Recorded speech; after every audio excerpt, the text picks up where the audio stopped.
I have lived in my apartment complex since 2021. It's a pretty big place with lots of buildings, lots of people, and lots of dogs. Many months ago, I started seeing this guy show up at the same time I walked my dog. He would be walking to the dog park on the far back entrance. He sees how my dog is and makes no attempt to give us space. In fact, there are times where he even gets closer to us. This has happened for months. I begin to think maybe he's just dense, unaware, etc., and think maybe he's just trying to let his dog play early in the morning before work. So I start taking my dog out 30 minutes earlier. He starts coming out at the same time too, 30 minutes earlier, again. He does not try to avoid me even when I'm actively trying to get away from him. He never has said a word to me. He's just constantly showing up right after I leave, no matter what time.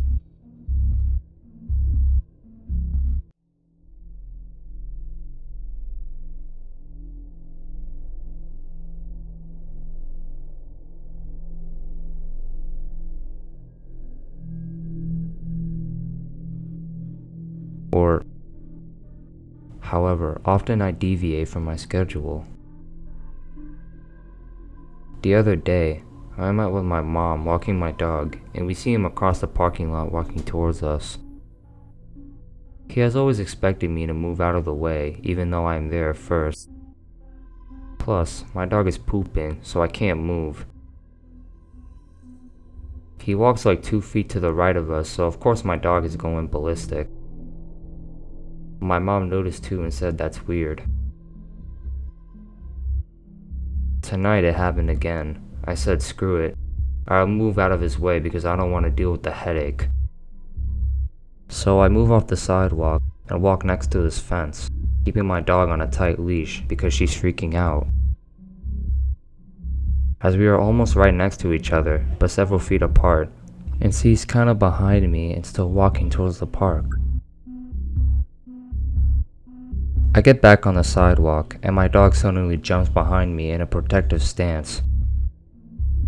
I turn around, and this man was standing less than 10 feet behind me, facing me and staring, not saying a word. What are your thoughts, and how should I address this creepy neighbor?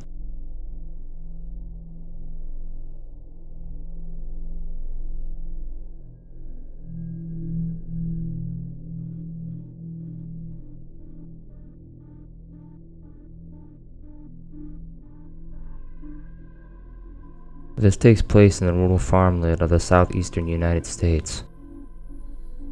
For those from around the area, you will know there isn't much around except for old farmhouses, fields, and the occasional subdivision. When I was around 17 or 18, I was dating a girl who went to the same high school as me.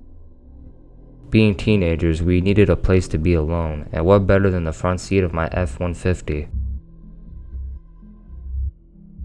Often, it was hard to find a place to park that was away from the road and was far enough away from everyone else. One evening, as the sun was getting ready to set, I remembered an abandoned house with a long driveway and a tobacco barn off some old back road with no other houses. I had been there before and explored the property. The house's roof has been abandoned long ago and currently had been used to store lumber. The house had no doors or windows left, and the rest of the property was clearly in disrepair and didn't appear to be used at all. I figured this long-forgotten property would make a good spot, so I drove my truck up into the driveway, far away from prying eyes. I put my truck in park, lifted up my center console, and put on the radio. As my girlfriend and I were talking, she suddenly stops with her eyes glued to the rearview mirror and says, I think someone is here. I initially blew her off as I was fairly confident no one was around for miles. but I glanced in my rearview to see a very beat-up looking Ford truck had pulled directly behind mine and the door flew open. Out jumped a tall, dirty-looking man holding what appeared to be a .30-06 with a weathered wooden stock. As I put my window down, the man advances yelling all type of obscenities from the side of my truck. As he walks up, I hear the distinct sound of the safety clicking off of an older rifle. I froze as the world stopped around me. I'd never been held at gunpoint before. As soon as the shock wore off, I threw my hands up and I see the man had his sights aimed on me through the rear window of my truck. I looked over to my girlfriend who was frozen in shock and somewhat cowered into the passenger door. I remember feeling helpless and reaching for my pistol I usually had between the seats, which I quickly realized I had left at home. This was probably a blessing in disguise, as the strange man was clearly belligerent and under the influence of something. I'm sure him seeing my pistol would have just sent him more over the edge. As my hands are up and my girlfriend is shaking in fear, I eventually mutter out, "What's going on, sir?" The man, through rotten missing teeth, shouts, "You sons of bitches come out here tearing up my field and ruining my crops." He clearly had mistaken me for some of the ATV riders around the area who would often wander onto private property and tear up the land. Looking at the man, he didn't look like any of the farmers I had known around the area. Having lived here 15 years at this point, I was very familiar with the local farmers. This supposed farmer looked maybe in his early 30s and looked to me more like the junkies I would see downtown. I replied to the man that I had never been here before, nor that I was responsible for destroying his crops, trying desperately to defuse the situation. He wanted to hear none of it and continued to mutter while still holding me at gunpoint. I waited for a break in his coherent babbling to apologize profusely and say, "Sir, if I had seen a no trespassing sign, I wouldn't have dared step foot on the property." The man advanced from behind my trunk to my open window to yell, "Didn't see no fucking sign." He didn't believe me. As I studied him, he continued to grip the rifle tighter and mumbled to himself. I apologized some more and offered to leave when I noticed he has me completely blocked in. There's nowhere to go. As soon as I mentioned leaving, he perked up and dropped the rifle ever so slightly, putting us out of immediate danger.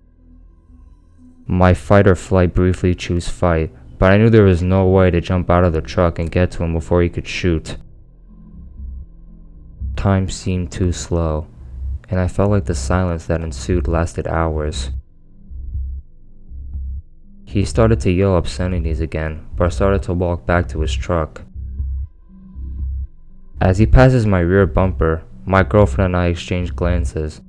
I had never seen fear like that in someone's eyes, let alone someone I loved. I knew I had to do whatever I could to get away from this unhinged stranger. I fired up my truck and put it in reverse as he does the same. The beat-up Ford backed into the road and stopped, waiting for me to exit. I backed into the road as well, my eyes never leaving the rearview mirror. As soon as there was enough space, I threw the truck in drive and stomped the gas pedal down as far as it can go. My tires squealed and the truck roared as it ran through the gears. I was familiar with the roads and was confident I could outrun him if need to be, as his truck looked like it was on its last leg. As the speedometer flew past 60, I could see the man following us, but enough distance from my truck, it would be hard to put a hole in my tailgate. My girlfriend is calming down at this point and is trying to rationalize what just happened to us. I drove and drove for several miles, constantly looking behind to see if he was following. I briefly remember doing over 100 miles an hour at some point. The mood in the cab changed to utter disbelief as we talked about how crazy the supposed farmer looked.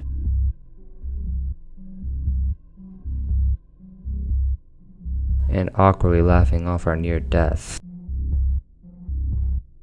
I never saw that man again after and never returned to the abandoned house, except for the next day to leave him some ruts in the front yard of the rundown property. Looking back, I haven't the slightest idea as to how the man knew we were there, as we weren't visible from the road, nor were we followed. I personally think he was just some tweaker, as I knew most of the farmers in the area, and being a small town, you know everybody.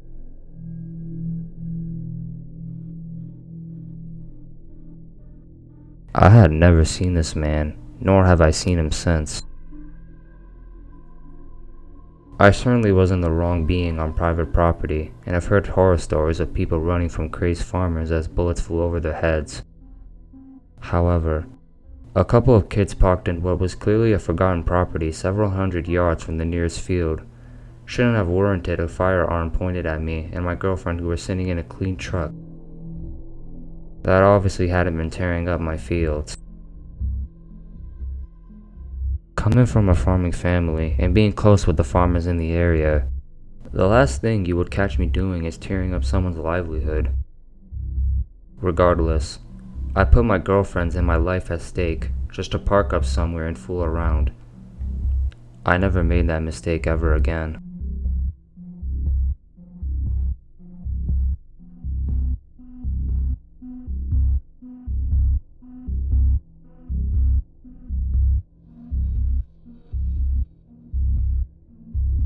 This happened back in 2013.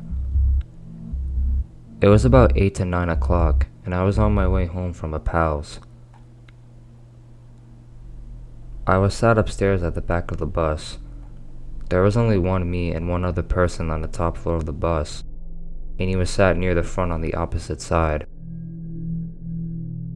When I got up to get out of the bus and walked from the back towards the stairs, he called me.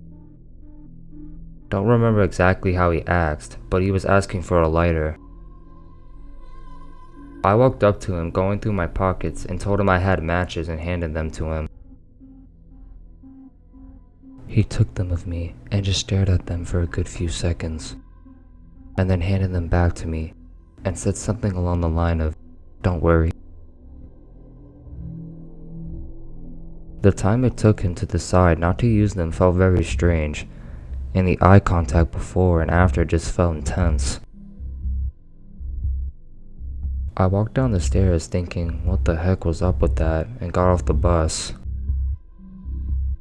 I told a couple people how weird it felt and described what he was wearing. A zip-up black hoodie with a knockoff Hardy-style tiger on the chest. Fast forward about a week and there's a fatal stabbing on a bus in my city. A young girl on her way to school was stabbed to death on the top deck of a bus. Stabbings are pretty common in my city, but a young girl being killed on her way to school, that's big news anywhere. They show a photo of the suspect being arrested, but you can only see the back of his hoodie. Straight away, I think that's the exact same Ed Hardy knockoff and start wondering if it's the guy I'd seen. When they released more photos of him from the front, I knew it was him. The scary thing is, it transpired he had recently been let out of a mental health facility. He hasn't been given any support and had been sleeping rough on buses. I've had many interactions with mentally ill people and dangerous individuals, but this is the one that stays with me.